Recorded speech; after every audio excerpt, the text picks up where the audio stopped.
Hey guys, so today I'm going to be reviewing the Shengshou 4x4 version 3. Just looking for where it says it on the box at the bottom. So I've never had a Shengshou 4x4 before, so it's going to be my first time trying one. And yeah, let's just get right into it. Yeah, it was easy to open. Okay, there it is.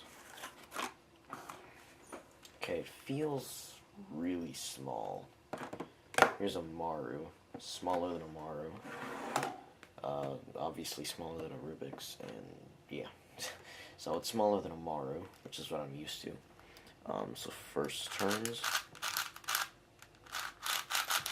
wow, just feels like really smooth, and like just all of it is really smooth. That's insane.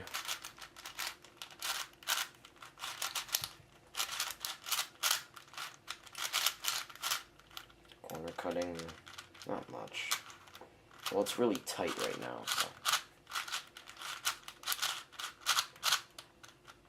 I wonder how I'm gonna get to the screws. It's gonna be kind of tough.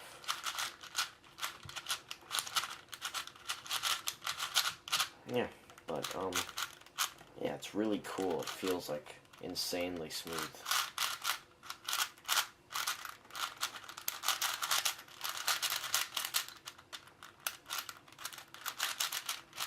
And yeah, so, okay, I'll just come back after I've lubricated it and stuff, played around with it for a little bit, and then I'll come see what I can say about it. Right now it's just really, really fun to play with, so, okay. Okay, so I've had it for a few days now, and I've given myself some time to, use it a lot and try and see what I can say about it, and I have to say that it is a really good 4x4. Like I said earlier, this thing, it's incredibly smooth. There's like no friction anywhere.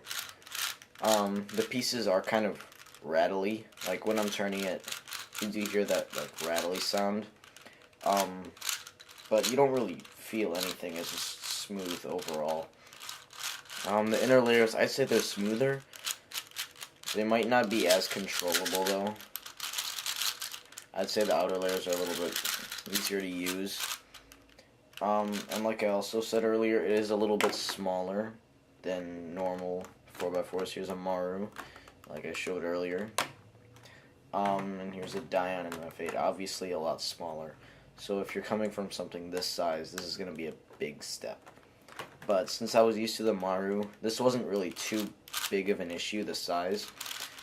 But, it is kind of, like, it does feel small. Like, even though it's hardly anything, it feels a lot smaller than it actually is. And yeah, so I have loosened it. I just pretty much just shoved a screwdriver right in the middle of the pieces and got to the screw. And then I loosened it. It was easy to loosen and hard to tighten it because I accidentally loosened it too much and then it exploded. And then I put it back together and tightened it a little bit, so now it stretches about that much. I don't know if that's too loose, but this thing doesn't pop. I don't know if I'll be able to show you a piece. Okay. So here's an edge piece. I believe the first version of the Shengshou did not have this bottom piece, and that is what prevents it from popping. And you can see that there is like a texture thing on the piece, on the inside. This would be the inner layer rubbing against there. And yeah, so see if I can get a center piece out. Yeah. Okay, and I don't think that the original one had this little peg thing behind my finger sticking out. So, I think those two things prevent it from popping, and those are the two differences between this and the first two Shengshous, I think. So let me just get this back. Okay. And since I have loosened it, corner cutting has improved. Here's a little bit less than a piece. Um, it can sort of cut it, but there is a little bit resistance. And I don't think I have all sides even, but they do cut about the same.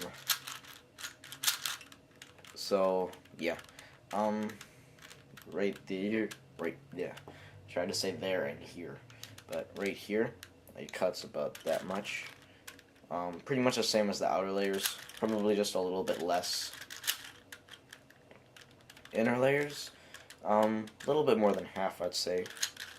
Maybe, yeah, going to a full piece is gonna lock, but pretty much about 3/4 of a piece there, and on the side, pretty much the same as these two spots.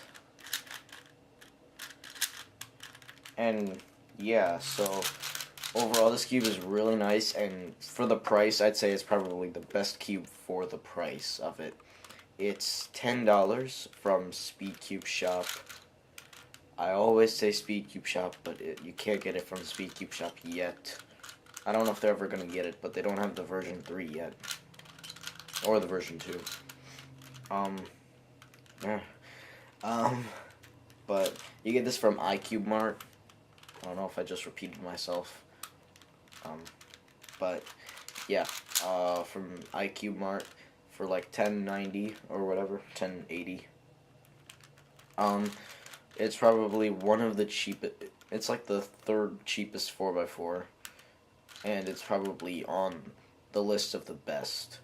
So that's really good. Things like the X Cube and the Dion and the Maru, those are, $20 plus. This thing is less than 10. Well, 10, not less than 10. So, yeah, I guess I could just finish it with a solve, and then that'll be it. So, yeah.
Alright, so I got 120, which is pretty good for me. One thing that I forgot to mention earlier is that this cube, you can't exactly go super fast on it. For something like a Dion, you can go like really fast on edge pairing and 3x3 stage. You might get some lockups, but overall your times really aren't going to be affected because of how fast you're going. But on the Shengshou, because of the corner cutting and I think the rattly pieces kind of means it's like fragile, so you can't go insanely fast on it. But with this cube, I can really take my time and look ahead on it. So, as you saw during the edge pairing, I only paused like twice, which is actually, much better than when I'm using this. I usually pause around 3 to 4 times on this.